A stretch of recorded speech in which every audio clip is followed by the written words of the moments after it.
What's up, YouTube? Spook Show Lucky here. Today, I have another video for you. So, it's been a couple days since my last videos. I've just been busy with work. So, I finally had some time to sit down, talk to you about a few new things that I've gotten in, and show you. So, first, I'm going to start with some new Blu-rays that I've gotten in. I'm excited about a few of these. I've gotten Suspiria. See, this is the 2-disc Blu-ray edition.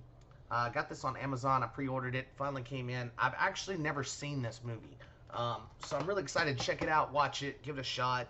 If you guys have seen it, let me know what you think. I'm going to try to watch it sometime this coming up week, just as soon as I can. I also got an Arrow edition of George Romero's The Crazies.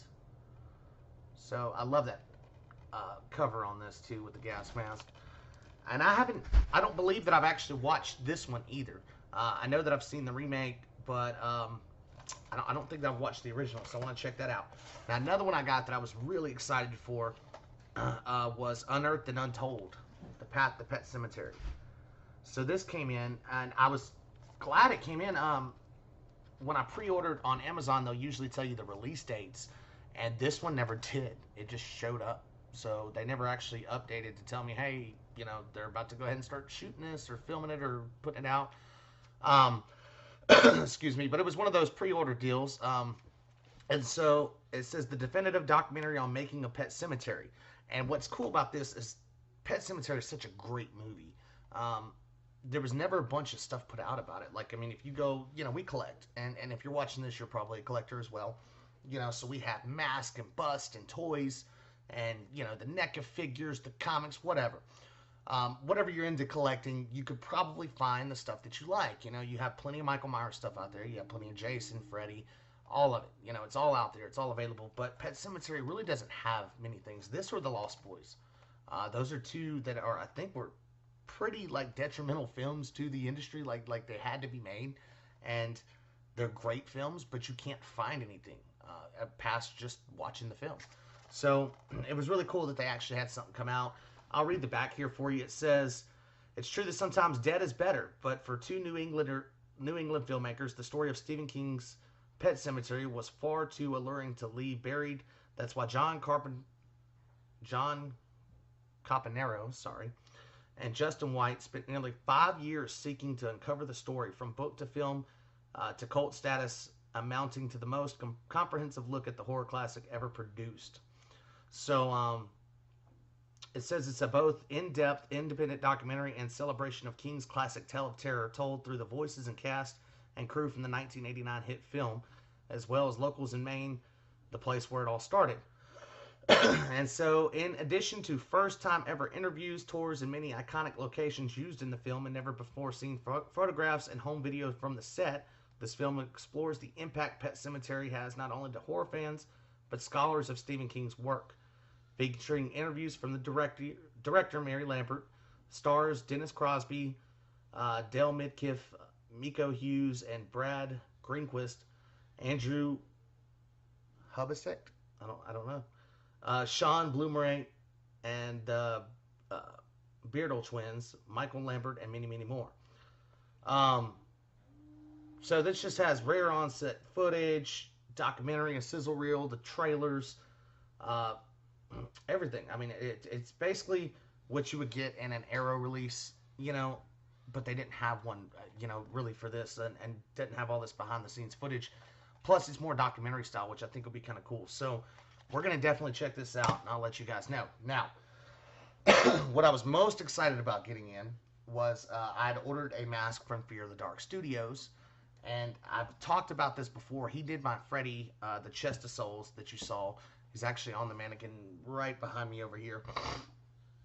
But I showed him off in one of my previous videos. If you actually go back through my videos, you can take a look at that. Fear the Dark Studios, the guy does a great job. Ships out pretty quickly. I asked him the other day, it was maybe 2 weeks ago, I said, hey man, what do you got available? Do you have anything made? And he was like, yeah, I got one item that's made right now, ready to ship. What is it? And he gave it to me, told me what it was. And I was really excited to get it in because I don't have a lot from this series. So, without further ado, I'm going to show you. We have the Chatterer. And this is, of course, from Hellraiser. Let's see if I can get you a good look at him. You can see the fish hooks and how good the paint looks on this. The split in the back. The whole thing just looks phenomenal. The paint work is awesome. It's very, very thick. If you could see, I mean that's super thick. This guy makes very good quality mask, and you can see the fish hooks, like I said. Then this is actually guitar string, which is cool. But I think it just looks fantastic. I mean, it probably doesn't look as good here as it does in person. But I don't have anything from that. And if you don't know, the Chatterer is from Hellraiser. He is a Cenobite and lives in hell. And they are basically sadomasochists that used to be humans and come back to torture people and do whatever they have to do. And this is one of my favorite characters, or one of my favorite Cenobites from the whole franchise. So when he said that, hey man, I've got this one available, I was like, awesome, that's cool. So I went ahead and bought it. He is very fair on pricing. So I've seen less quality masks sell for a lot more money. If you don't know Fear of the Dark Studios, go check out his Facebook. It's just Fear of the Dark Studios. Look at some of the past work that he's done. And like, even when I was going to look at, my Freddy mask, I realized I have all the Jason busts pretty much, but I didn't have any Freddy. So I was like, hey, I need a Freddy bust. And so I started looking around, and then I called a few buddies who were into the, horror collecting with me. I was like, hey guys, who's the best? Who do I need to go to?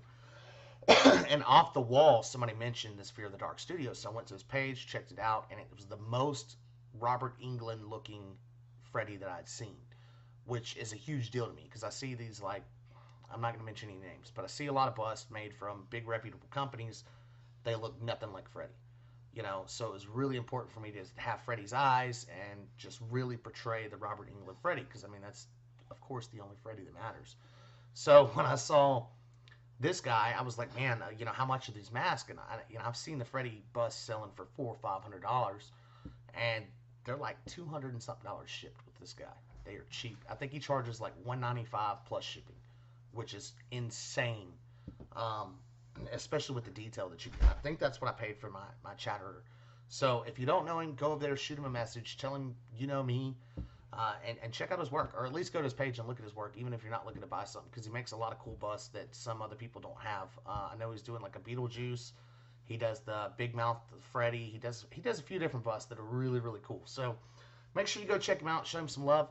Guys, I'm going to go ahead and wrap this video up. I hope you enjoyed it. Make sure to leave a comment. Tell me what you think about the Chatterer and my new Blu-rays. And make sure you like, subscribe, and we will see you next time. Thank you for watching. Bye.